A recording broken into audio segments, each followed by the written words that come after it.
ওই পাদ্রী ডাক দিয়া কয়, ও জগৎবাসী রে, আমি দেখলাম একটা খ্রিস্টান পাদ্রী বইসা বইসা কান্না করে। আমি খ্রিস্টান পাদ্রীটার সামনে গেলাম, আমি জিজ্ঞাসা করলাম, ও খ্রিস্টান পাদ্রী, তুমি এই জায়গার মধ্যে বসে বসে কান্না করো, মনে বড় কষ্ট। খ্রিস্টান পাদ্রী আমি কাব বিন জুহাইর রে বলে, ও হযরতে কাব বিন জুহাইর, আমি এই জন্য কান্দি না। তুমি মনে করেছো আমি দুনিয়াতে ক্ষুধার জ্বালায় কান্দি, তুমি মনে করেছো আমি দুনিয়াতে সন্তানের টেনশনে কান্দি। দুনিয়াতে কোনো মানুষ খাবার না থাকলে, ইনকাম না থাকলে, কামাই না থাকলে ওই মানুষটা কান্না করে, টেনশন করে, চিন্তা করে। আপনারা বলেন না কথাটা সত্য না মিথ্যা? টেনশন করে কি করে না? হযরতে কাব বিন জুহাইর ডাক দিয়া বলেন, ওয়াল্লাহি বিল্লাহি তাআল্লাহ, হে নবীর জামানার পরবর্তী জামানায় আগমন করা কাব বিন জুহাইরের সামনে থাকা খ্রিস্টান পাদ্রী, আমি তোমাকে বলতেছি, আল্লাহর কসম, আল্লাহর কসম, আল্লাহর কসম, তুমি খাবারের জন্য কান্দো না। কি তুমি টেনশন করতেছো সন্তানের জন্য না, তুমি এই জন্য কান্দো না। খ্রিস্টান পাদ্রী বলে, কিরে কাব বিন জুহাইর, তুমি বলতেছো আমি খাবারের জন্য কান্দি না, আমার মনের খবর তো তুমি জানো না। খবর হয়তো তোমার বিশ্বাস হবে, আমার আল্লাহ খবর জানে। কাব বিন জুহাইর বলে, আমার আল্লাহ তাআলা যদি ক্ষমতা দেয়, তোমার মনের খবর আমার নবীও জানে। তোমার আল্লাহ তাআলা যদি ক্ষমতা দেয়, তোমার মনের খবর কোনো মুমিন বান্দা বলতে পারে। কাব বিন জুহাইর বলে, খ্রিস্টান পাদ্রী, তুমি যদি আমাকে অনুমতি দাও, আমি তুমি কি জন্য কান্না করো, আমি তোমাকে ওই কান্না করার কারণ বলে দিতে পারবো। খ্রিস্টান পাদ্রী অবাক, আরে কি বলে? কাব বিন জুহাইর নবীর সাহাবী, সে নাকি আমাকে আমার কান্না করার কারণ বলবে? এই কাব বিন জুহাইর, তোমাদের না বিশ্বাস আল্লাহ তাআলা মনের খবর জানে, অন্তরের খবর জানে, তাহলে তুমি কিভাবে বলবা? কাব বিন জুহাইর বলে, আল্লাহর কসম, রাহমাতুল্লিল আলামিন নবীর চেহারা মুবারকের দিকে তাকিয়ে, রাহমাতুল্লিল আলামিন নবীর নেক নজর ফয়জাত আমার অন্তরে, আমার সিনায় এমন ভাবে আসছে, একটা মানুষের চেহারার দিকে তাকায়া তার মনের চিন্তার খবর বলে দেওয়ার ক্ষমতা আল্লাহ রাহমাতুল্লিল আলামিন নবীর সত্তায় আমাকে দিয়েছে। জবান খুলে বলি সুবহানাল্লাহ। কাব বিন জুহাইর বলে, হে খ্রিস্টান পাদ্রী, তুমি যদি আমাকে বলো, তাহলে তোমার কান্না করার কারণ আমি তোমাকে বলে দিতে পারি।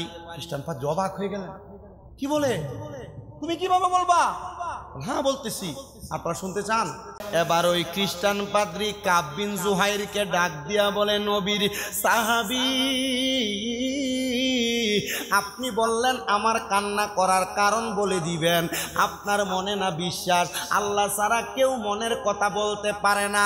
কাব বিন জুহাইর ডাক দিয়া কয়, খ্রিস্টান পাদ্রী গো, রাহমাতুল্লিল আলামিন নবীর নেক নজর লাগলে মুমিন বান্দাও মনের খবর বলতে পারে।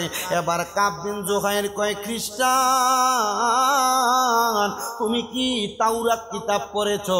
যে তাওরাত কিতাব লিখেছেন হযরত, যে তাওরাত কিতাব নাজিল হয়েছে হযরতে মূসা পয়গম্বরের উপর।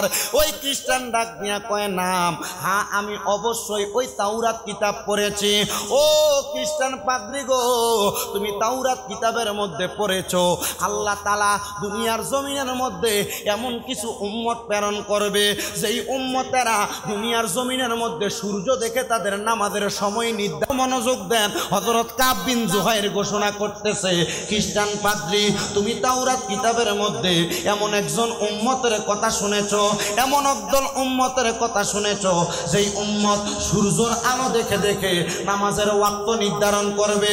বলে, হ্যাঁ তুমি এমন একজন উম্মতের কথা শুনেছো, এমন একদল উম্মতের কথা তাওরাত কিতাবে পড়েছো, যেই উম্মত দুনিয়ার জমিনে থাইকা উম্মতে মুহাম্মদীগুলা দুনিয়াতে বড় কষ্ট করবে, কিন্তু তারা কোনোদিন ঈমান বিক্রি করবে না। হে খ্রিস্টান পাদ্রী, তুমি তাওরাত কিতাবের মধ্যে ওই উম্মতের কথা শুনেছো, যেই উম্মত দাজ্জালের সামনে পড়বে, কিন্তু দাজ্জালের কাছে ঈমান দিবে না। যেই দাজ্জাল দুই হাতের মধ্যে এক হাতে জান্নাত রাখবে আর এক হাতে জাহান্নাম রাখবে, বলবে তুমি কি জান্নাত চাও না জাহান্নাম চাও? আল্লাহর কসম, ওই উম্মত কোনোদিন ওই জান্নাতটা বাইসা নিবে না। ওই উম্মত রাহমাতুল্লিল আলামিন নবীর আশা করবে। খ্রিস্টান পাদ্রী বলে, কি বলে? কাব বিন জুহাইরের মতো সাহাবী এটা নবীর একজন সাহাবী, তুমি কেমনে আমার মনের খবর বলতে পারলা, আমার কান্না করার কারণ বলতে পারলা? কাব বিন জুহাইর ডাক দিয়া কয়, ও খ্রিস্টান পাদ্রী গো,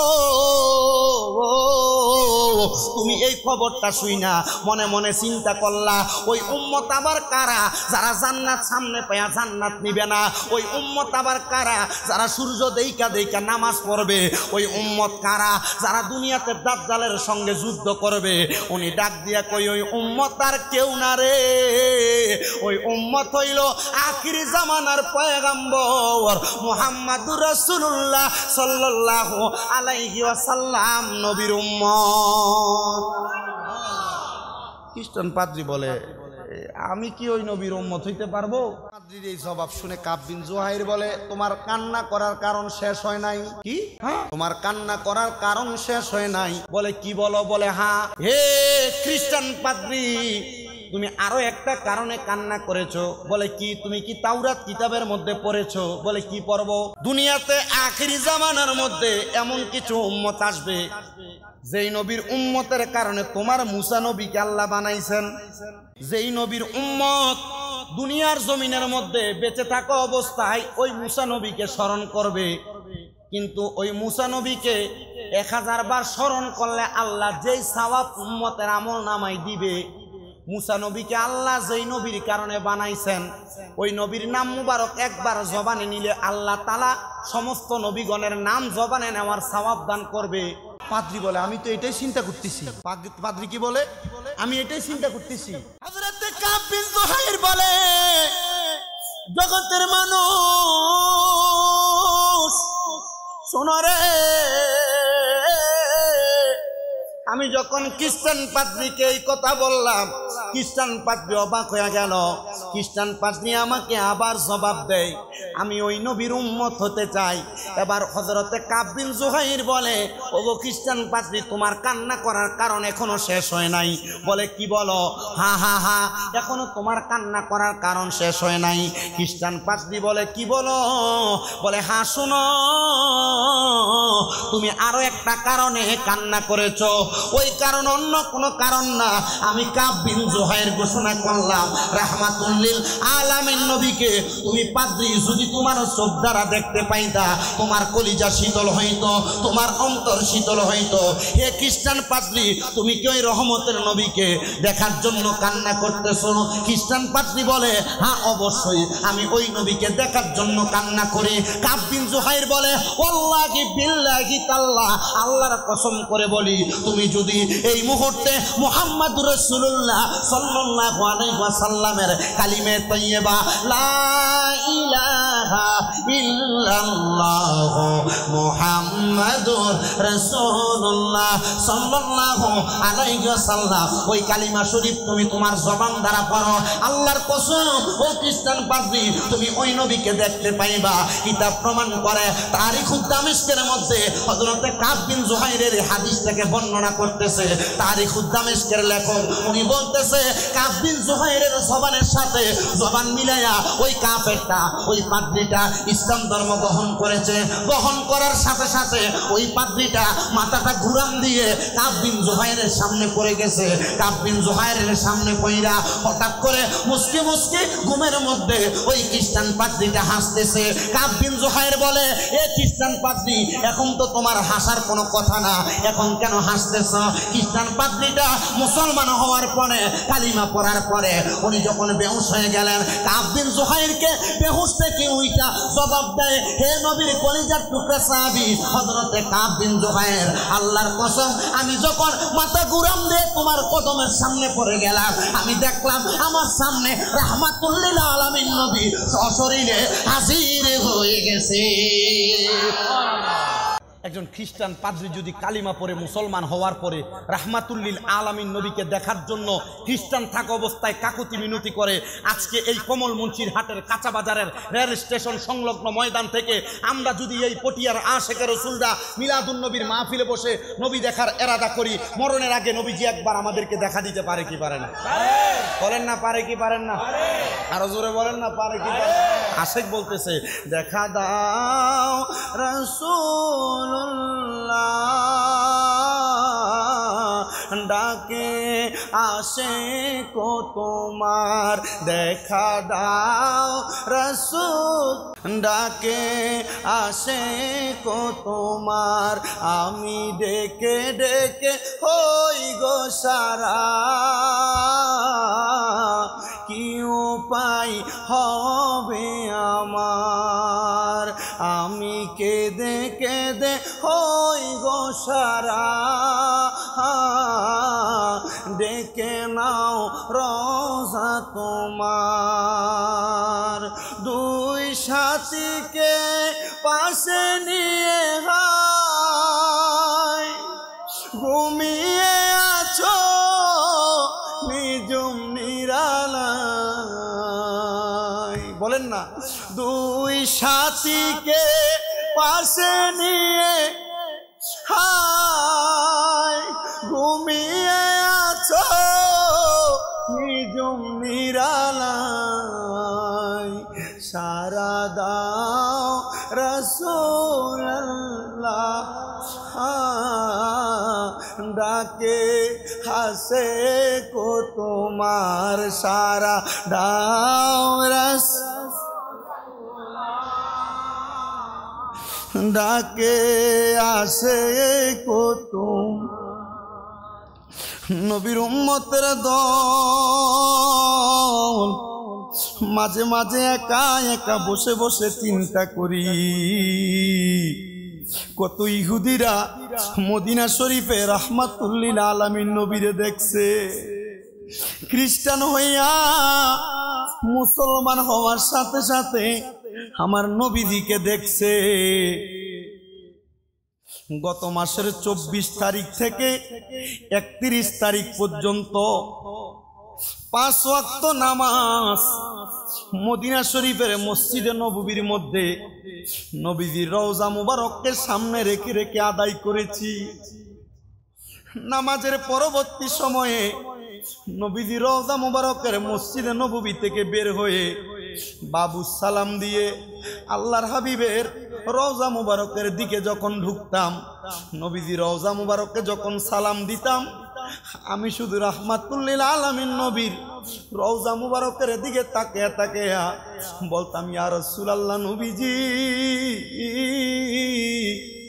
আপনার এই গোলামের আপনার এই আশিকের জীবনে একটা আশা ছিল মরণের আগে যেন আপনি নবীর রওজা মুবারক দেখা মরি ইয়া রাসূলুল্লাহ এই ছোট্ট বয়সে আমি পাগলাটারে আপনার রওজা মুবারকে আপনি নিয়ে আসছেন নবীজি গো যখনই আপনি নবীর রওজা মুবারকের সামনে আসি নবীজির রওজা মুবারকের সোনালী জালি মুবারক গুলার দিকে তাকাইলে একটা গোল ফাঁকা জায়গা আছে ওই ফাঁকা জায়গা দিয়া নবীর রওজা মুবারকের উপরে গিলাফগুলা দেখা যায় আমি ওই গিলাফগুলার দিকে তাকিয়ে তাকিয়ে মুখে চুমা খেয়ে বুকে লাগাইতাম আমি চিন্তা করতাম নবীজি এতদিন আপনি নবীর রওজা মুবারক দেখার জন্য আমার মনে বড় আশা ছিল ও মায়ার নবী গো ও দয়ার নবী আপনার পাশে আপনি আপনার আবু বকর সিদ্দিককে নিয়ে ঘুমায় আছেন আপনার পাশে আপনি হযরত ওমর ইবনে খাত্তাবকে নিয়ে ঘুমায় আছেন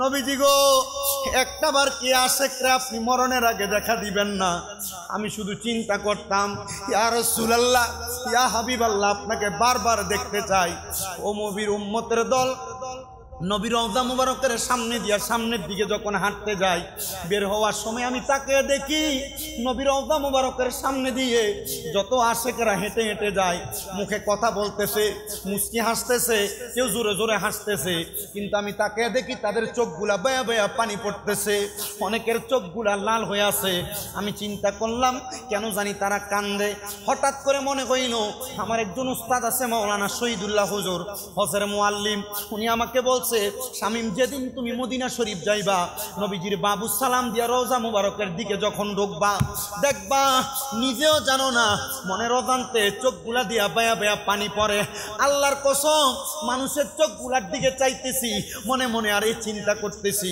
আর নবীর রওজা মুবারকে আমি সালাম দিতেছি তাদের চোখের দিকে তাকায়া আমি যখন আমার ডান হাতের দুইটা আঙ্গুল আমি আমার চোখে লাগাইলাম আমি দেখলাম আমার চোখের মধ্যে পানি আমি চিন্তা করলাম আমি নিজেও তো তো জানি না, কখন জানি চোখ দিয়া পানি পড়ে গেছে। নবীর উম্মত, টাকা কামাই করবা, বাড়ি বানাইবা, টাকা কামাই করবা, দামি গাড়ি কিনবা, টাকা কামাই করবা, ব্যবসা প্রতিষ্ঠান বাড়াইবা। আল্লাহর কসম, যেই নবীর কারণে আল্লাহ তাআলা জগৎ সংসার বানাইছে, টাকা পয়সা একদিকে রাখবা, রাইখা সন্তান সন্ততি পরিবার একদিকে রাইখা কিছু টাকা আলাদা কইরা এরাদা করো আজকের মাহফিল থেকে মরণের আগে আল্লাহ তাআলা যেন একবার মদিনা শরীফ নিয়ে যায়। মনের আবেগ শেষ করতে পারবা না, মনের আবেগ শেষ করতে পারবা না। অনেকে চিন্তা করে, হুজুর আমি কেমনে মনের আবেগ শেষ করব, মদিনা শরীফ কেমনে যাইব? আরে ওই মদিনা শরীফের মধ্যে এমন বরকত, এমন বরকত, এমন বরকত, রাহমাতুল লিল আলামিন নবী ঘোষণা করেছে কিয়ামতের আগে দক্ষিণ পূর্ব দিক থেকে এমন কিছু খাটো খাটো লোক আগমন করবে, যারা যায় বাইতুল্লাহ শরীফ ভাঙবে, কাবা শরীফ ভাঙার জন্য চেষ্টা করবে। কিন্তু মদিনা শরীফ এমন পবিত্র জায়গা, ওই মদিনাতে মহামারীর মতো কোনো রোগ আগমন করতে পারবে না। আমার নবীজি রাহমাতুল লিল আলামিন নবীজি রওজা মুবারক থেকে কত আশিকদেরকে ডাক দেয়। আল্লাহর কসম করে বলতেছি, আল্লাহর কসম করে বলতেছি, মদিনা শরীফ থেকে 31 তারিখ যখন জুলহুলাইফা মসজিদ থেকে যখন ইহরাম বাঁধা মক্কায় গেছি, প্রথম মক্কা শরীফে তাওয়াফটা শেষ কইরা হাজরে আসওয়াদে চুমা দিয়া সাফা মারওয়া সাই কইরা মক্কার গিলাফের রুকনে ইয়ামিনের সামনে যাইয়া চাদরটার মধ্যে ধরে বলছি, আল্লাহ আপনার কাবা ঘরের চাদর দইরা দোয়া করি, বাংলাদেশে আপনার কত পাগল বৈশা রইছে, নবীর কত প্রেমিক বৈশা রইছে। আল্লাহ আপনার যেই পাগলরা মক্কা দেখার জন্য পাগল, মদিনা দেখার জন্য পাগল, আল্লাহ আপনার পাগলদেরকে আপনার ঘরটা দেখার জন্য নিয়ে আসেন, নবীর রওজা দেখার জন্য নিয়ে আসেন। আমার একটা বিশ্বাস, এরা মক্কা দেখলে, মদিনা দেখলে এদের অন্তরের আবেগ ধরে রাখতে পারবে না। ও আশিকে রাসূল, টাকা দিয়া কি করবা, পয়সা দিয়া কি করবা? টাকা পয়সা ধন সম্পত্তি দুনিয়ার মুসি কামাই করে, মেতর কামাই করে, তাদেরও টাকা পয়সা আছে। তোমরা যারা টাকা পয়সা ইনকাম করো, এরাদা করো আল্লাহ যেন মদিনা শরীফে যাওয়ার আগে এরা আমাদেরকে মরণের কাফন না পরায়, আল্লাহ যেন শরীরে ইহরামের কাপড় লাগানোর আগে কাফনের কাপড় না পরায়, আল্লাহ যেন এই দোয়াটা কবুল করে। জোরে পড়েন আমিন।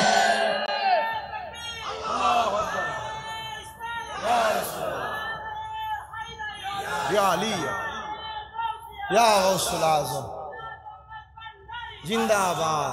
জোরে বলেন মারহাবা। আমি দোয়া করেছি কাবা শরীফের গিলাফ ধরে, আল্লাহ আপনার হাবিবের অনেক গোলাম আছে যারা মদিনা আসার জন্য পাগল। আপনারা অবাক হবেন, আমি মাঝে মাঝে চট্টগ্রাম শহরে পাহাড়তলি এলাকায় যখন মাহফিল করি, এক অন্ধ লোক, অন্ধ, সে আমার কাছে একদিন এসে হাত বাড়াইছে, হুজুর আরো কিছু দোয়া, চট্টগ্রামের ভাষায় বলতেছে। আমি বলছি তুমি টাকা দিয়ে কি করবা, তুমি তো প্রত্যেকদিন ভিক্ষা করো, তোমার কামাই ভালো। আমি মাঝে মাঝে এমন ফকির যারা এদের সাথে সামনে পাইলে আমি দুষ্টামি করি, কথা বলি, বইলে আর পরে দিই। আমি বললাম তুমি টাকা দিয়ে কি করবা? এ বলতেছে হুজুর টাকা দিয়ে কি করবো হুজুর, টাকা তো কত মানুষ কামাই করে, হুজুর আমি মদিনা যাবো। তুই কি পাগল? আমি বললাম তো তোমার তো শখ নাই, তুমি মদিনা যাই কি করবা? বলছি হুজুর আমি হাসান রাজার মুখে শুনছি অনেক পাগল নাকি মদিনায় গেলে, মদিনার রোজার সামনে গেলে চোখ খুলি যায়, আমি এই জন্য টাকা জমাইতেছি, আমি মদিনা যাবো, আল্লাহ যেন চোখ খুলি দেয়। আমি কি এটা কি পাগল, এটা কি পাগল? এই জন্য আপনারা যারা কক্সবাজার যান বা ঘোরার জন্য টাকা পয়সা ব্যয় করেন না, বাদ দেন এগুলা ভাই, এগুলা আপনার দুনিয়ার একবারে বেশি শৌখিনতা। আপনি এগুলা বাদ দিয়ে মাত্র 1,30,000 টাকা বা 40,000 টাকা, বেশি লাগবে না, জোগাড় করেন, উমরা হজের নিয়ত হলেও গমন করেন, রাসূল পাকের রওজার সামনে যান, দেখবেন আবেগ কি জিনিস বুঝবেন। নবীজির রওজা মুবারক দেখার জন্য যান, মজা কি জিনিস বুঝবেন। মিলাদুন নবী করছেন না, ওইখানটা দেখে আসার পর আবেগ বেড়ে যাবে। এখন একটা গরু জব করছেন না, 10টা গরু জব করবেন। কেন চিন্তা করবেন জানেন? রাহমাতুল লিল আলামিন নবী উম্মতরে পাগল বানিয়ে দিয়ে এখানে শুয়ে আছে, তো ওই নবীর পাগল হয়ে টাকা দিয়ে কি করব? ওই নবীকে যদি না পাই, মিলাদুন নবী সাজাইছি একটাই কারণ, ওই নবীকে মরার আগে একবারে চামড়ার চোখে দেখতে চাই। কথা বলেন ঠিক কিনা? আর নচেত মাহফিল করে কোনো লাভ নাই। মাহফিলের মুনাজাতে কান্না করবেন, কান্না না আসলে কান্নার ভান করবেন, কান্নার ঢং করবেন যে হুজুর কান্না করার কারণ হইল টাকা ব্যয় করে কষ্ট করে রাত্রে না ঘুম যায়া ওর ঘুমা থেকে মাহফিলে দাঁড়িয়ে দাঁড়িয়ে কষ্ট করে মাহফিল শুনেছি, যদি মরার আগে রহমতের নবীকে একবার না দেখি এই কষ্টের কোনো দাম আছে? কথা কয় না, এই কষ্টের কোনো দাম আছে? ইয়া রাসূলুল্লাহ, আপনার মাহফিলে বসেছি এই জন্য এরাদা আর চাওয়া কিছু নাই। ধন সম্পদ অনেক মানুষকে দিচ্ছেন, অনেক ধন সম্পদওয়ালা এখন ফলান নিত, কথা কয় না কেন? অনেক টাকাওয়ালা এখন ফলান দিতে না, অনেক পয়সাওয়ালা এখন ফলান দিতে, কিছু করতে পারে নাই তো টাকা দিয়ে কি হবে? আল্লাহ বুঝার তৌফিক দান করুক আমাদেরকে। আরেকটা হাদিস শরীফ আপনাদেরকে শোনাই, মনোযোগ দিবেন। হযরত আনাস ইবনে মালিক রাদিয়াল্লাহু তাআলা আনহু হাদিস শরীফ বর্ণনা এসেলে, ওই এদিকে তাকাও তাকাও, কষ্ট পাইও না, প্রস্রাব পায়খানার ব্যাগ থাকলে যাও, আর আকাম হইলে যাওয়ার দরকার নাই। আলহামদুলিল্লাহ আপনারা যেভাবে কষ্ট করে দাঁড়িয়ে আছেন আমার কাছে বেশি কষ্ট লাগতেছে। বলে হুজুর কেন? কারণ আপনারা তো কষ্ট করে নবীর মাহফিল শুনতেছেন, সুবহানাল্লাহ বলবেন না? আমার কাছে বেশি ভালো লাগতেছে। আর এখানে মানুষ আবার কাহিনী আছে তো, এখানে তো আওলাদে সুলতানপুরি, এখানে এক কথায় আউলিয়া কারামের একটা নেক নজর সোহাব। কারণ আপনারা তো জানেন ইন্না রাহমাতাল্লাহি করিবুম মিনাল মুহসিনিন, নিশ্চয় আল্লাহর রহমত পাওয়া যায় আল্লাহর ওলিদের কাছে। কথা বলে না কেন? এখানে তো একজন আল্লাহর ওলির আওলাদ আসতেছে, ঠিক না? ওরে কি পাগল বানাইলা রে সুলতানপুরি, কি পাগল বানাইলা রে সুলতানপুরি, কাইরা নিলা মন প্রাণ তোমায়, না দেখিলে বাঁচে না পরাণ তোমায়, না দেখিলে। এখন জোরে জোরে কয়, সুবহানাল্লাহর বেলায় নাই জোরে। ওরে কি পাগল বানাইলা রে মুর্শিদি, কি পা নাই সিদি কাইরা মিলা মন প্রাণ, হায়রে কাইরা মিলা মন প্রাণ তোমায়, না দেখিলে বাঁচে না পরাণ, হায়রে ও মুর্শিদ সুলতানপুরি জানে তোমায় না দেখিলে। আরে যেই দিন তোমার নামটি শুনিলাম, সেদিন তোমার নামের মালা গলাতে পরলাম। সুলতানপুরি গো, ওরে যেই দিন তোমার নামটি শুনিলাম, সেদিন তোমার নামের মালা গলাতে পরলাম। ওরে দেখা দিয়া ধন্য কর, দেখা দিয়া কর জ্বালা অবসান তোমায়, না দেখিলে বাঁচে না পরাণ, হায়রে ও মুর্শিদ সুলতানপুরি বাবা জান তোমায় না দেখিলে বাঁচ। আরে তোমার নামের আসে গোজারা, ইমানেরও সাদের মজা পাইল গো তাহারা। সুলতানপুরি গো, তোমার নামের আসে গোজারা, তোমার নামের আসে গোজারা,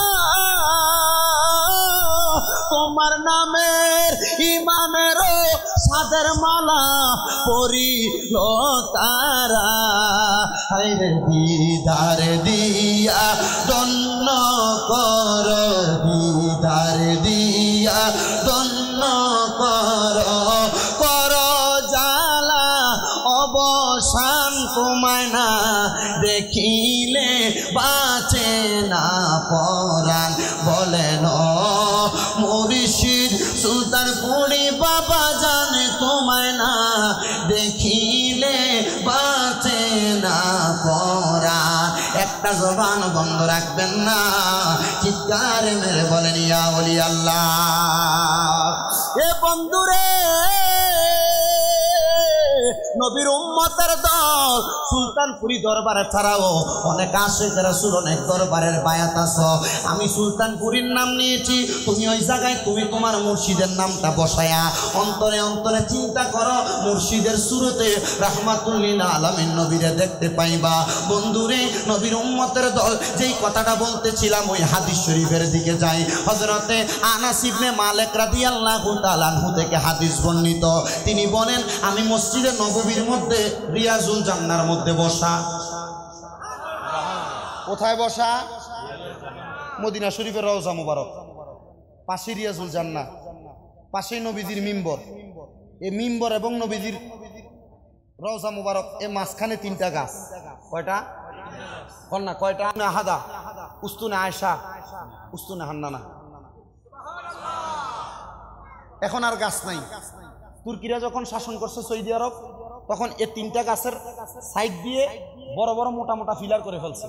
যারা মদিনায় রিয়াজুল জান্নায় নামাজ পড়েছেন আপনারা দেখছেন মোটা মোটা তিনটা ফিলার নবীজির রওজা মুবারক থেকে নবীজির মিম্বর পর্যন্ত এই তিনটা জায়গা। আল্লাহর রহমতে এই রিয়াজুল জান্নায় ঢুকতে এখন নুসুক একটা সফটওয়্যারের মাধ্যমে ঢুকে নামাজ পড়া লাগে। আমি রিয়াজুল জান্নায় ঢুকে প্রথম এক জায়গায় 4 রাকাত নামাজ পড়ছি, এরপরে বৈশা 2 রাকাত 4 রাকাত পড়ছি। পরে দেখলাম ডাক দিতেছে, মানে তাড়াতাড়ি এখানে পড়া যাবে না, ইয়াল্লাহ হাজ্জি গিদ্দাম গিদ্দাম গিদ্দাম, তাড়াতাড়ি যাও তাড়াতাড়ি যাও, বেশিক্ষণ লেট করা যাবে না, আরো মানুষ অপেক্ষা করতেছে। আমি এখান থেকে লাইরে আইসা আরেক জায়গায় আবার পড়লাম 2 রাকাত, বৈশা পড়লাম 2 রাকাত। চিন্তা করলাম রিয়াজুল জান্নাহ যে জায়গায় আল্লাহ তাআলার পেয়ারা হাবিব বলছে জান্নাতের যেই দাম এই জায়গারই দাম। জোরে নাই? এই জায়গায় যদি আর 2 রাকাত নামাজ বেশি করে পড়তে পারি কলিজা ঠান্ডা হবে, ঠিক না? আমি চিন্তা করলাম কি করা যায়। এখন যখন খাদেমরা মোতোয়ারা বলতেছি আল্লাহ হাজ্জি গিদ্দাম, এখান থেকে যাও তাড়াতাড়ি যাও তাড়াতাড়ি যাও, আমি চিন্তা করলাম না, এদেরকে একটু ফাঁকি দেওয়া দরকার।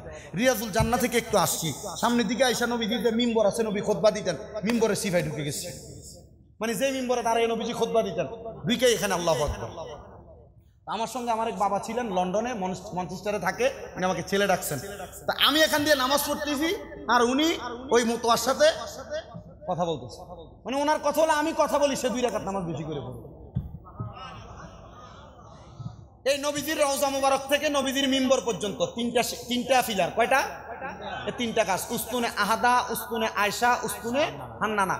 উস্তুনে আহাদাতে দূর থেকে কোনো মানুষ আসলে নবীজি এখানে বসে কথা বলতেন। উস্তুনে আয়েশাতে নবীজির নাতিদেরকে নিয়ে খেলাধুলা করতেন। আর উস্তুনে হান্নানা যেটাতে ধরে আমার নবীজি খুতবা দিতেন। নবীজি দুনিয়া থেকে রওজা মুবারকে যাওয়ার পর সাহাবায়ে কেরাম মসজিদে নববীতে খুতবা দিতেছেন, কিন্তু হঠাৎ করে খুতবার টাইমে দেখে কান্নার আওয়াজ শোনা যায়। আবার নবীজি দুনিয়াতে ছিলেন যখন মসজিদে নববী তৈরি হয়ে গেছে, তৈরি হওয়ার পর রাহমাতুল লিল আলামিন নবী মিম্বরে দাঁড়ায় খুতবা দেন, এমন টাইমে নবীজি খুতবারত অবস্থায় শুনতেছেন, কান্নার আওয়াজ শোনা যায়। ডাইনেও দেখে, বামেও দেখে, সামনেও দেখে, কেউ কান্না করে না। আল্লাহর হাবিব তাকে দেখতেছেন, গাছ থেকে উস্তুনে হান্নানা থেকে কান্নার আওয়াজ। গাছকে প্রশ্ন করে, গাছ কান্দ কেন?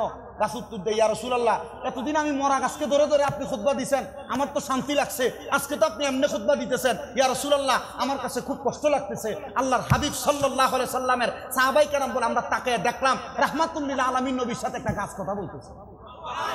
এটা কোন নবী? আমরা তো ওই নবীর মিলাদুন নবী পালন করতেছি, সুবহানাল্লাহ বলেন না? তো ওই নবীর হাদিস, এই নবীজির উস্তুনে হান্নানা, উস্তুনে আয়েশা, উস্তুনে আহাদা, এই তিনটার বরাবর মাঝখানে হযরত আনাস ইবনে মালিক রাদিয়াল্লাহু তাআলা আনহু বসা। হযরত আনাস ইবনে মালিক রাদিয়াল্লাহু তাআলা আনহু বলেন, আমি দেখলাম নবীজি এভাবে দাঁড়াইলেন, আবার পড়ছেন আমিন, আমিন, আর জোরে পড়েন না সুবহানাল্লাহ, আমিন। আনাস ইবনে মালিক বলেন, আমি দেখলাম চতুর্থবার আমার নবীজির পা মুবারক ঘুরাইলেন, আমার নবীজির কদম মুবারক আমার নবী ঘুরাইয়া মিম্বরের মধ্যে বসলেন। নবীজি এখনো খুতবা দেন নাই, জি খুতবা দেন নাই, খেতাবত পালন করেন নাই।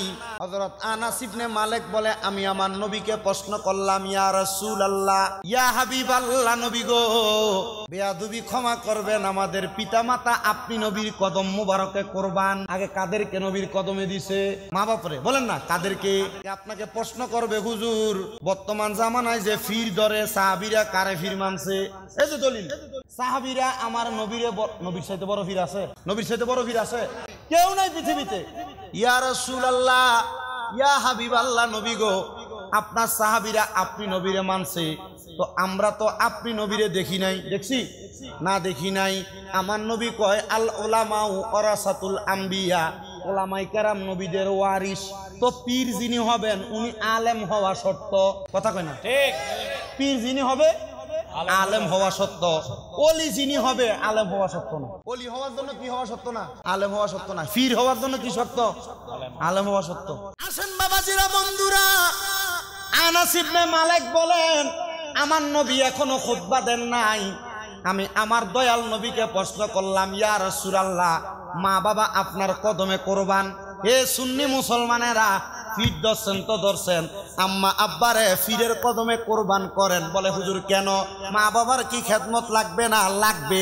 আম্মা আব্বার খেদমত কইরাই পীরের খেদমত, আম্মা আব্বার খেদমত কইরাই পীরের আদেশ মানবেন। তবে সাবধান সাবধান, এই পীরদেরকে অবহেলা করবেন না। তবে পীরটা কিন্তু বাচ্চা ধরবেন, পীরের মধ্যে বেজাল থাকা যাবে না। মুসলমান ও নবীর উম্মতের দলেরা, হযরত আনাস ইবনে মালিক বলে, আল্লাহর হাবিবের কদম মুবারকে মা বাপরে বিলিয়ে দিলাম। ইয়া রাসূলুল্লাহ, আমরার মা বাবা আপনি নবীর কদমে কোরবান। নবী গো, আপনি নবী বলেন না, আপনারা তো দেখলাম প্রথম মিম্বরে দাঁড়ায় আপনি আমিন বললেন, দ্বিতীয়বার উইটা আমিন বললেন, তৃতীয়বার উইটা আমিন বললেন। নবী গো, তিনবার আমিন বলার কারণ কি? আরো জোরে, ইয়া রাসূলুল্লাহ, তিনবার আমিন বলার কারণ কি? আমার দয়াল নবী মুস্কি মুস্কি হাসে, আবার চোখ মুবারকের পানিগুলা টপ টপ করে ছাইরা দেয়। সাহাবাই কেরাম বলে, ইয়া রাসূলুল্লাহ, ইয়া হাবিবাল্লাহ, নবীজি আপনি নবী মুস্কি হাসেন, আবার চোখ মুবারকের পানিগুলা ছাইরা দেন। আমার নবীজি বলতেছে, সাহাবীরা রে, ও আমি নবীর কলিজার টুকরা সাহাবীরা শোনো, আমি নবী কেন মুস্কি মুস্কি হাসি জানুনি? আমি নবী কেন মুস্কি মুস্কি হাসি আর কান্না করি? আমার আল্লাহ তাআলা প্যারা হাবিব মুহাম্মদ মুস্তাফা সাল্লাল্লাহু আলাইহি সাল্লাম নবী বলতেছে, আমি যখন মসজিদে নববীর মিম্বরের মধ্যে আমি নবীর প্রথম কদম মোবারক রাখলাম, রাখার সাথে সাথে আমি দয়াল নবীজির সামনে আল্লাহর পাক রব্বুল আলামিনের ফেরেশতা যিনি মুআল্লিমুল মালায়েকা জিবরাইল, আমি নবীর সামনে হাজির হয়ে গেছে। নবী আমার ডাক দিয়ে বলে, আনাস, জিবরাইল আইসা আমি নবীর কাছে খবর দিছে কেউ যদি আমি নবীরে তার চোখ মুবারক দিয়া দেখলো কিন্তু ঈমান আনলো না, কেউ যদি আমি নবীরে তার চোখ দিয়া দেখলো কিন্তু ঈমান আনলো না, ওই ব্যক্তি হতভাগা। আমি নবী বললাম আমিন, মানে আল্লাহ যেন কবুল করে। এক নাম্বার। আমি নবী দ্বিতীয়বার আমার কদম মুবারক রাখলাম মিম্বরের মধ্যে, রাখার পরে আমার সামনে জিবরাইল বলতেছে, যেই ব্যক্তি তার আম্মা আব্বারে দুনিয়াতে জীবিত পাইলো কিন্তু জান্নাত কিনতে পারলো না, জান্নাত আদায় করে নিতে পারলো না তাদের সেবার মাধ্যমে, ওই ব্যক্তি জাহান্নামী। আমি নবী বললাম আমিন। ইয়া রাসূলুল্লাহ, তৃতীয়বার কেন আমিন বললেন?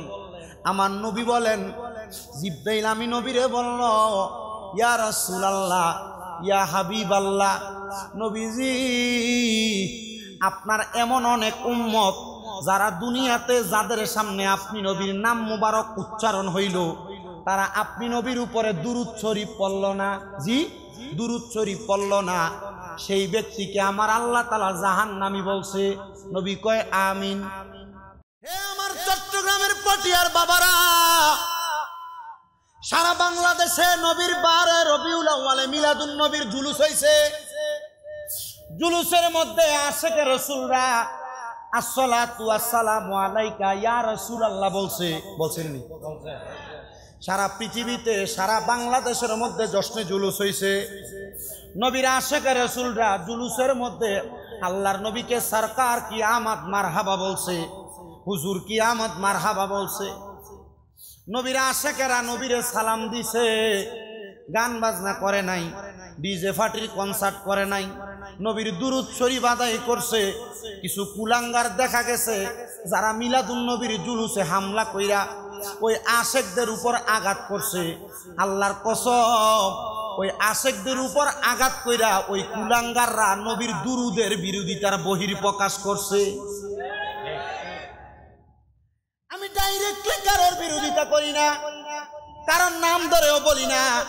এই সোনার বাংলাদেশটা মুসলমান যারা, তাদের মাঝে কোনো বৈষম্য নাই, আছে আছে তবে যারা ইমানদার তাদের কাছে বৈষম্য আছে। বলো হুজুর কেমনে?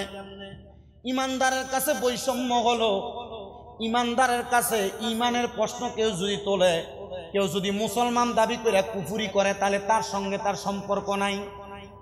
কিন্তু যারা মুসলমান দাবি কইরা শরীরের মধ্যে পাঞ্জাবি লাগাইয়া মাথায় টুপি লাগাইয়া নবীর সুন্নত দাড়ি মুখের মধ্যে লইয়া নবীর মিলাদুন নবীর জশ্নে জুলুসের মধ্যে হামলা করছে। আল্লাহর কসম তারা মুসলমান না, মুসলমান নামের শয়তান। আনাস ইবনে মালিক বলে, ইয়া রাসূলুল্লাহ, আপনি নবী তিনবার আমিন বললেন। নবী গো, আপনার উম্মতের মধ্যে কি এমন কেউ থাকবে যারা আপনার নাম শুনবে তবে দুরূদ পড়বে না? নবী কয়, থাকবে তো থাকবে রে উম্মত, যারা আমি নবীর নাম মুবারক শুনলে সহ্য করতে পারবে না। বলে হুজুর কেন? কুমিল্লাতে এক শয়তান কয়দিন আগে কয় ইয়া নবী সালাম আলাইকা বলে, এটাই বলে একবারে বেদাত বলে বেদাত।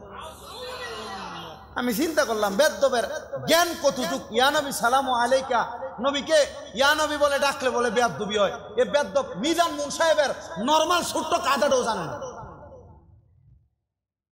হুজুর বিরোধিতা করছেন, কাউকে গালাগালি করছেন। আল্লাহর কসম আমি মুসলমান হইয়া কোন মুসলমানকে গালি দিতে চাই না। আল্লাহর কসম আমি মুসলমান হইয়া কোন মুসলমানের বিরোধিতা করতে চাই না। তবে কোন মুসলমান যদি আল্লাহর হাবিবের শান মান ইজ্জত আজমতের চাদর ধরে টানাটানি করে, সুন্নি মুসলমান বরদাস্ত করবে না। বাংলাদেশের যিনি বর্তমানে প্রধানমন্ত্রীর দায়িত্ব পালন করছেন, অন্তর্বর্তীকালীন সরকার, যিনি বাংলাদেশের এই চট্টগ্রাম জেলার ফটিকছড়ির সন্তান ডক্টর মোহাম্মদ ইউনূস স্যার, আপনার কাছে আমাদের আবদার হলো, সুন্নি মুসলমান আপনার কাছে টাকা চাই না, পয়সা চাই না, দৌলত চাই না, বাহাদুরি চাই না। আপনি বাংলাদেশের সংসদে একটা আইন চালু করে দেন, কোরআনের আইনের বিরুদ্ধে রসুলে পাকের আজমত, রসুলে পাকের শান, রসুলে পাকের মিলাদুন নবীর বিরুদ্ধে কেউ যদি কথা বলে, বাংলাদেশের জাতীয় মসজিদ বাইতুল মুকাররমের সামনে তার ফাঁসির কাজটা জারি করে দেন। একটাকে ফাঁসি দিয়ে আরেকটা সাহস করবে না। কথা বলেন ঠিক কিনা?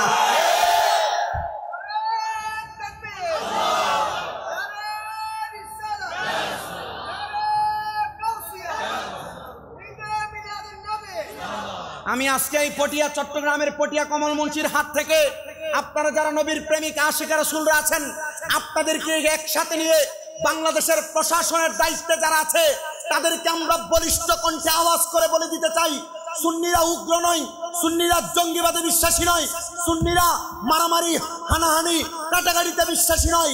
তবে বাংলাদেশে এমন কিছু উগ্রবাদী জঙ্গিত্ব প্রকাশিত ব্যক্তিদেরকে দেখা গিয়েছে যারা মাথায় টুপি শরীরে পাঞ্জাবি লাগিয়ে মিলাদুন নবীর জুলুসে হামলা করেছে, যারা মাজারে হামলা করেছে। গতকালকে ভারতে রসুলে পাক সাল্লাল্লাহু আলাইহি ওয়াসাল্লামকে নিয়ে কটূক্তি করার কারণে বাংলাদেশেরই একজন প্রখ্যাত আলেম মুফতি গিয়াসউদ্দিন তাহিরি ব্রাহ্মণবাড়িয়ার প্রেস ক্লাবের সামনে প্রতিবাদ সমাবেশ করতে গিয়েছে। কিছু উগ্রবাদী জঙ্গি মার্কা পাঞ্জাবিওয়ালা টুপিওয়ালা এর উপর হামলা চালাইছে। প্রশাসন তৎপর হন, তারাই এই অপকাজ করেছে, তাদের প্রতি নজর দেন, আর নচেত বাংলাদেশের অবস্থা আরো সূচিহীন হবে। কথা বলেন না কেন? একজন আলেম হইয়া আলেম দাবি করে যদি আরেকজন আলেমের গায়ে হাত তুলে, আপনি সাধারণ ভাবি আপনার গায়ে হাত তুলতে দেরি করবে না। এজন্য প্রশাসনকে আমরা সম্মান করি, শ্রদ্ধা করি। তবে যদি আপনারা চুরি পরে বসে থাকেন, বাংলাদেশে অসামাজিক কাজের জন্য বিচার না করেন, তাহলে প্রশাসনকে বাংলার মানুষ বয়কট করতে দেরি করবে না। আমি বাংলাদেশে বিভিন্ন জায়গায় এখন দেখি অনেক রিক্সাওয়ালা পুলিশকে ধমক দেয়, অনেক অটোওয়ালা পুলিশকে ধমক দেয়, ধমক দিয়ে লইয়া পরে পুলিশকে থাপ্পড় দেয়, পুলিশের পোশাকে ধরে টান দেয়। কারণ কি? পুলিশ স্বৈরাচার থাকা অবস্থায় অপকর্ম করছে, থাকা অবস্থায় মানুষের উপর জুলুম অত্যাচার করেছে। আমি পুলিশ প্রশাসন সহ বাংলাদেশের প্রত্যেকটি প্রশাসনিক কর্মকর্তার কাছে এতটুকু আহ্বান করব, নিজের প্রশাসনিক পোশাকের মধ্যে দাগ না লাগাইয়া যারা বাংলাদেশে জঙ্গিবাদ সহ মারামারি হানাহানি কাটাকাটি দাঙ্গা হাঙ্গামা করতেছে, এদেরকে তাড়াতাড়ি আইনের আওতায় আনেন। নচেত বাংলার শান্ত সুন্নি জনতা যদি মাঠে নামে, আল্লাহর কসম বাংলাদেশকে অশান্ত করে দিবে। এবার আপনারা বলেন, যদি কোনো মাজারের উপরে কোনো মিলাদুন নবীর জুলুসে এখন থেকে পরবর্তীতে হামলা আসে, আপনারা এক এবং নেক হয়ে মাঠে নেমে প্রতিবাদ করতে প্রস্তুত আছেন? কারাগারে হাত তুলে রাখেন। বাংলাদেশে বিভিন্ন জায়গায় পতিতালয় আছে, বাংলাদেশে বিভিন্ন জায়গায় দৌলতদিয়ার মতো পতিতালয় আছে যে জায়গায় নারী পুরুষ অবাধ মেলামেশা করে, বাংলাদেশের বিভিন্ন জায়গায় সিনেমা হল আছে, ওই টুপিওয়ালা দাড়িওয়ালা জঙ্গিবাদওয়ালাদেরকে বোঝা যাচ্ছে, দেখা যাচ্ছে এরা কোনো দৌলত দিয়ার মতো পতিতালয়ের মধ্যে হামলা করে না, এরা সিনেমা হলে হামলা করে না, এরা হামলা করে মিলাদুন্নবীর জুলুসে। বোঝা গেছে এদের নিয়ত ঠিক নাই, মতলব খারাপ আছে। তোমরা বাংলা তো গান বাজনার আসর বাংবা, কথা কয় না কেন? তোমরা বাংলা সিনেমা হল বাংবা, মাজার কেন ভাঙ্গো?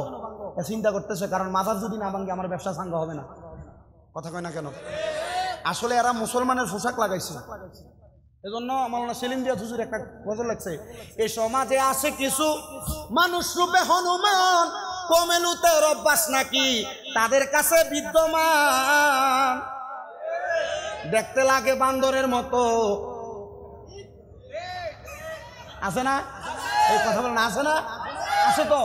কৌমেলুতের অভ্যাস মানে বুঝেন তো, এদের মাদ্রাসার ভিতরে জামাই বসে এটা করে, এরা মাদ্রাসার ছাত্রের সাথে এটা করে। আরো জোরে বলে না তো নাউজুবিল্লাহ। এদেরকে এগুলো বন্ধ করতে দেখা যায় নাই, এদেরকে দেখা গেছে সুন্নি মাদ্রাসায় হামলা করতে, এদেরকে দেখা গেছে মিলাদুন্নবীর জুলুসে হামলা করতে।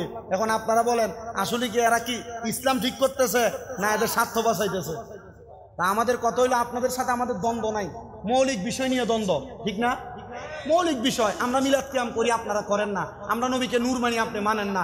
আমরা নবীকে গায়েবের খবর দেনেওয়ালা বলি, আপনি বলেন না। তো এগুলা নিয়ে দ্বন্দ্ব কইরা যদি আপনি ফান্ডাবি ফইরা ফাগরি ফইরা সুরিয়ার দাওসেনি লইয়া লাড়ি লইয়া দৌড়াদৌড়ি করেন, তখন নাস্তিক বেঈমান মুরতাদরা বলবে দেখছো নি মুসলমানেরা ফিটাফিটি করে, এরা জঙ্গি। কথা বলেন না কেন?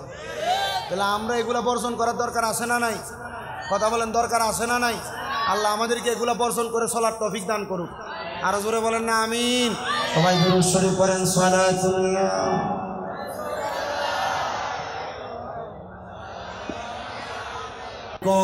সালাতুনিয়া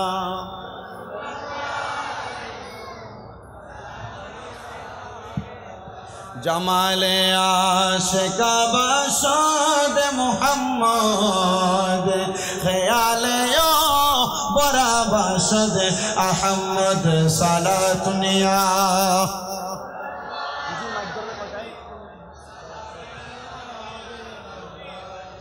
এ আমার মুসলমান ইমানদারের দল, দ্বিতীয় আরেকটা হাদিস শরীফের আলোকে নবীজির দুরূদ শরীফের ফজিলতের আরেকটা ছোট্ট ঘটনা আপনাকে আমি শোনায়া দেই। হুজুর কেবলা আসার আগ পর্যন্ত ওই ঘটনাটা শুনে নবীর দুরূদের প্রতি আপনি মনোযোগ বাড়াইবেন। এখানে যারা আছেন, আমি আপনাদের কারোর সন্তানের মতো, কারোর ছেলের মতো, কারোর ভাইয়ের মতো, কারোর নাতির মতো। আমার কথা আপনার মানতে অসুবিধা হইতে পারে। বন্ধু, এই কথাগুলো আমি বানাইয়া বানাইয়া বলি না, নবীর হাদিস থেকে বলি। প্রথম যে ওয়াকিয়া বলছি ওই ওয়াকিয়াটা খাসাইসুল কুবরা থেকে বলেছি। দ্বিতীয় যে ওয়াকিয়া বলেছি তারিখে দামেস্ক থেকে বলেছি। এখন যে ওয়াকিয়াটা বলতেছি আত-তাসকিরাতুল আউলিয়া মাওলানা ফরিদউদ্দিন আত্তার রহমাতুল্লাহ আলাইহি লিখিত কিতাব থেকে বলতেছি। আল্লাহ পাক রব্বুল আলামিনের পেয়ারা হাবিবের একজন সাতটা পাক্কা আশেক, যিনার নাম হযরতে হাবিব আফেন্দি রহমতুল্লাহ আলাইহি। নাম কি? নাম কি? হাবিব আফেন্দি রহমতুল্লাহ আলাইহি। হযরতে হাবিব আফেন্দি রহমতুল্লাহ আলাইহি বলেন, আমি দুনিয়ার জমিনের মধ্যে বাদশাহীর রাজ্য পরিচালনা করতাম, কিন্তু একদিন আমি রাত্রবেলা বাদশাহীর রাজ্য পরিচালনা করতে করতে আমি আমার যেই কার্য পরিচালনা করতাম, আমার সামনে যেই টেবিল ছিল ওই টেবিলের মধ্যে আমি মাথা রেখে ঘুমিয়ে গেছিলাম। এখানে ব্যবসা হয় না, কাঁচা বাজারের ব্যবসা, এই যে খাজা বাণিজ্যালয় এখানে লেখা, সামনে কত বড় টেবিল চেয়ার দিয়ে রাখছে না। হাবিব আফেন্দি বলে, আমি চেয়ার দেখলাম, টেবিল, আমি যেখানে বসে আমার বিচার কার্য পরিচালনা করতাম, বিচার কার্য পরিচালনার জায়গায় আমি হাবিব আফেন্দি মাথা রেখে ঘুমিয়ে গেছি। মাথা রেখে কি করছেন? ঘুমিয়ে গেছে। হযরত হাবিব আফেন্দি উনি বলেন, আমি যখন মাথাটা রেখে দিয়ে ঘুমিয়ে গেলাম, আমি হঠাৎ করে দেখতে পাইলাম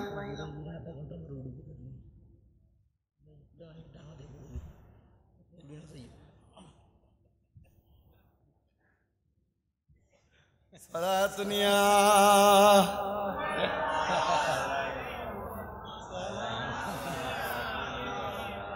সালাতুনিয়া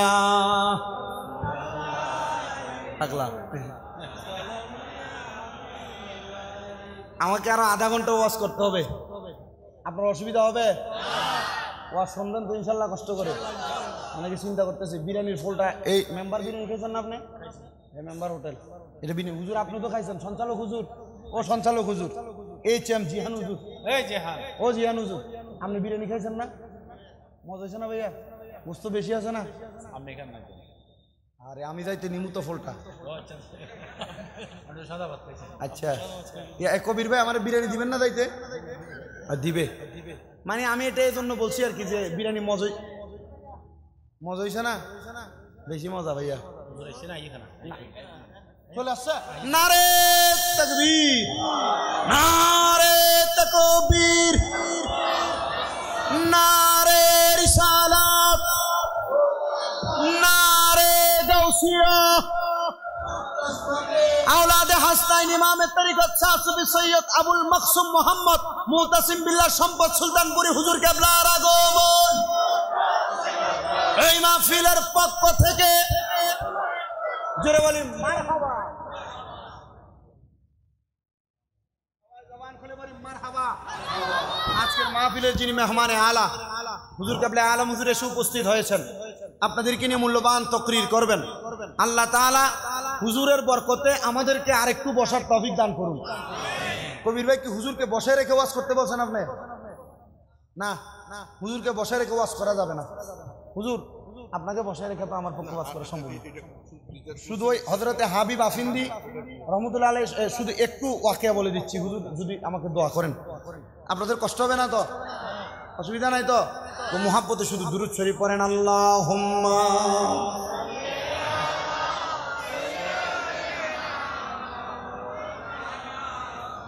ওয়া আলা আলি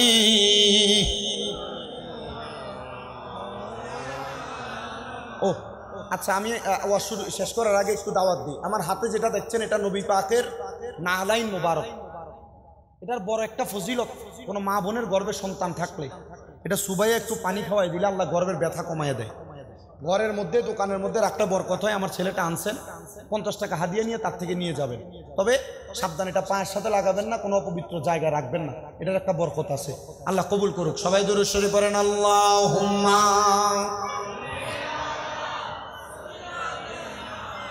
মাওলানা ওয়া আলা আলি